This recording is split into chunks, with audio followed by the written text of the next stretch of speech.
Ready, Set, Sexy. Societal Pressures of Girls and Young Women by Liv Stofko.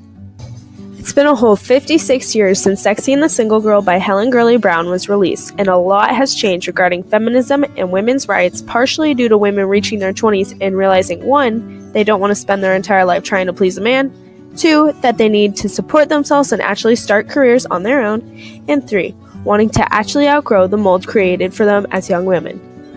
A lot of women, including myself, have huge dreams, and I want to reach that dream solely and completely by myself, with the assistance of no one, especially not of a man. However, like I said, it's been 56 years since Sex and the Single Girl, a book about sexual and social liberations, was released. How is it that me, a 19-year-old girl, born a whole 37 years after the book was released, felt the imperative need to be sexy at a young age to attract the gazes of men and the attention of society? Every story has a beginning. Mine just so happens to start in California in 1999. I had moved to a newly developed city of Irvine when I was just 6 months old from Peachtree City, Georgia. As I grew up being a blonde California baby, my mind was shaped by the mental images of watching my aunts, sisters, and cousins dressing a little more scandalous than necessary when going out with friends, school, to work, or out with a boyfriend. My older self can now look back on this and realize that almost everywhere they went when they were dressed a little more slutty than usual had a connection to a boy or man they were either trying to impress or gain something from. This was years and years of seeing women in my family, especially my sister Emmy, take care of what needed to be taken care of by dressing like this. Sex and the Single Woman was a hot topic in the 1960s, a time when women were just beginning to express their need for independence. Clothing was getting more scandalous than it was in the 50s. Girls began wearing miniskirts and skimpier clothing and began reclaiming their sexuality. It should be seen that when girls dress like this, they're liberating themselves. But in my case, in the early 2000s, I had never known there to be a time when women couldn't dress how they wanted, so instead of seeing my family as liberating themselves, I saw them to over-sexualizing themselves. Fast forward about 4 years. I was 16 and finally able to get a license and a job. I started working at Island's Fine Burgers and Drinks in Irvine, which was really worn down, but was always at full capacity of the same grown men who would sit at the bar every night religiously. My mom, the one cautionary person of my growing sexuality, had died that same year, and I no longer had a safeguard to help guide me and let me know that it's okay to be just comfortable in your own clothes, skin, and that I could still be beautiful makeup-free. I was always one to wear a little bit tighter of clothing, especially my Dickies work pants and my tight pink work shirt. And one of my first days, my newly introduced coworker imparted a bit of knowledge onto me, that if I wore that exact same outfit and talked to some of the men at the bar, it would pay off. I started getting a lot of tips, a lot. And I was a hostess, a position that wasn't even supposed to get any tips at all. I was handed 1, 5s, and even a few 20s during my time at Islands, and I knew exactly why. I soon quit that job, no correlation to any of the stuff having to do with the tips, and started at Lamppost Pizza, a place closer to my house.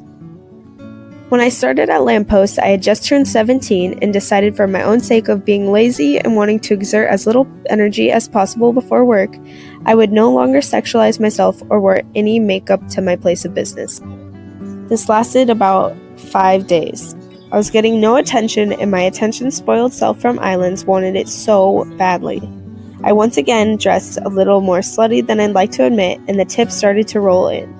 I found myself constantly lightly to moderately flirting with men ages 25 to 50.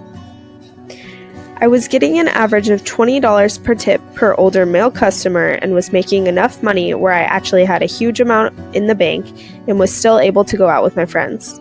This all sounds so great, and it felt good about 51% of the time, but the other 49% I felt, there's no word for it, almost empty with the tang of self-disgust. I was getting harassed, a lot. There were times when I would go out back behind lampposts to take out the trash, only to face a circle of the regular bargoers sharing a blunt, telling me to take a hit, while sweet-talking me with baby or sweetheart, to the point of uncomfortability where I felt that I needed to and was regrettably high for the rest of the night because I was actually scared of what would happen if I said no.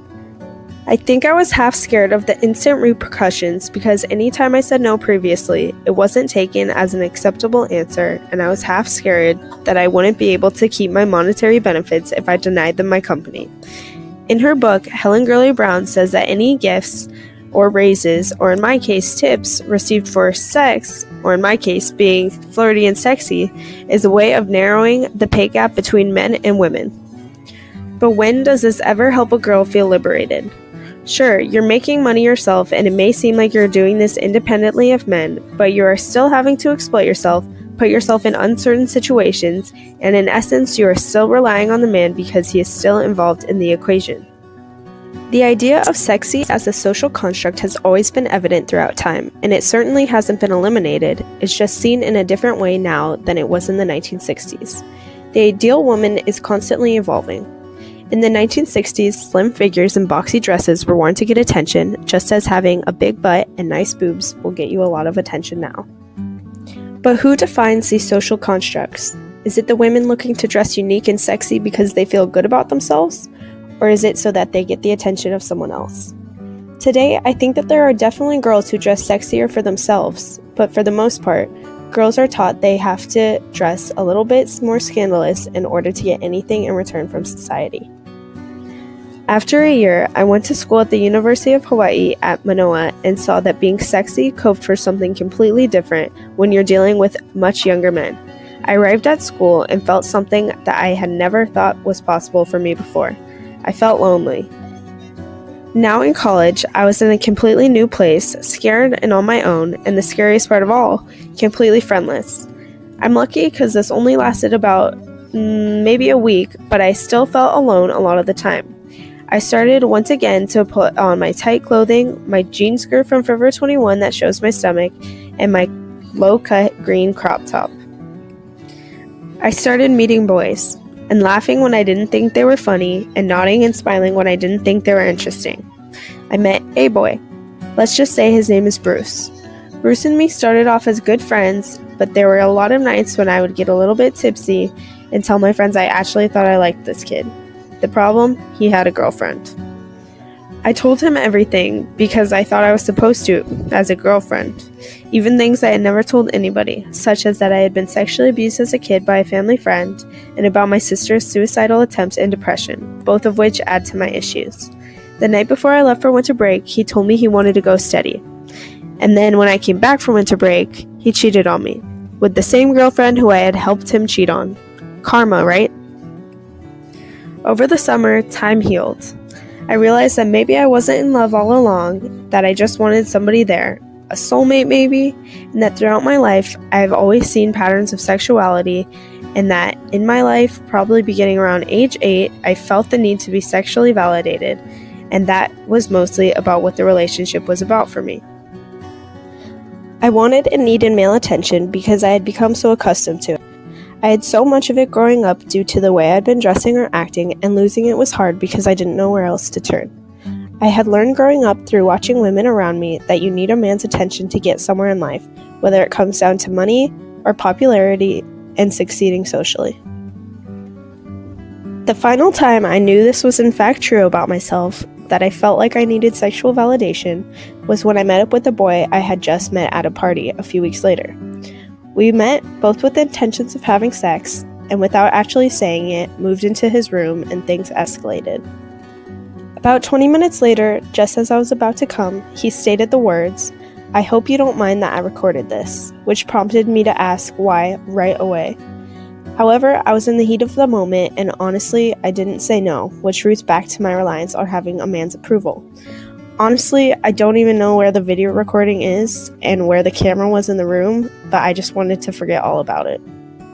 Throughout my life, I've always felt dragged down in a way by society, outsiders' perspectives, and the most recently, love interests. And now I finally figured out the absolute bliss that comes to me when I know that my future lies in my hands alone and not on a man's approval. This year, I've been completely on my own without any outside help of any man, and have done more and realized more about myself than I ever had before. I know what I want to do now, or at least have an idea of it. I want to work in the music business industry and actually make an impact. I'm involved in more things than I ever have been before. I play roller derby because I want to, and I know a lot of boys who think it's a dyke sport and think it's weird, but I honestly couldn't care less.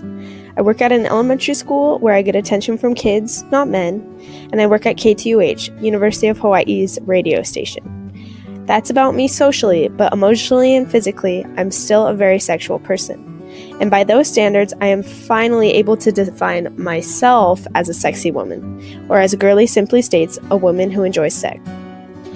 It's taken me so long and so many experiences to understand that about myself, and I wish it wouldn't have developed the way that it did. I wish it didn't take me this long to know that I don't need a man to validate that sexual part of who I am. I can validate it myself.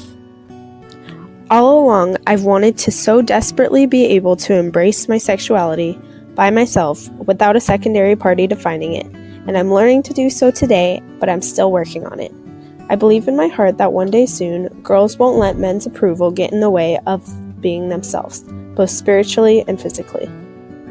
There has certainly been a shift between now and the 1960s regarding the amount of skin girls can show while still dressing socially acceptable. Times have changed and fashion has evolved. However, I don't think that sexy as a social construct has changed as much as we may have wanted it to. Girls in the 1960s were coming out of their sexuality shells, and books such as Sex and the Single Girl helped a lot. But they still hid part of their sexuality, just as today, in the year 2018 in America, where it isn't really acceptable to talk about sex, kinks, partners, and so much more. This is the problem. We need to push women to embrace their sexuality and independence even more. I truly think that one way we can eradicate the idea of sexy as a social construct can be done by letting girls know sooner and by leading by example that it's okay to dress a little slutty and show yourself off, but let them know that you're doing it because you want to, not to get the approval of some stranger, and truly mean it when you say it. We need to truly embrace our sexuality so that we can further discover new aspects of ourselves that we didn't know we had, such as certain kinks or the possibilities of new partners. There are so many instances of girls having positive, sexual, powerful role models to look up to, and these girls grow up so comfortable and strong in their own skin.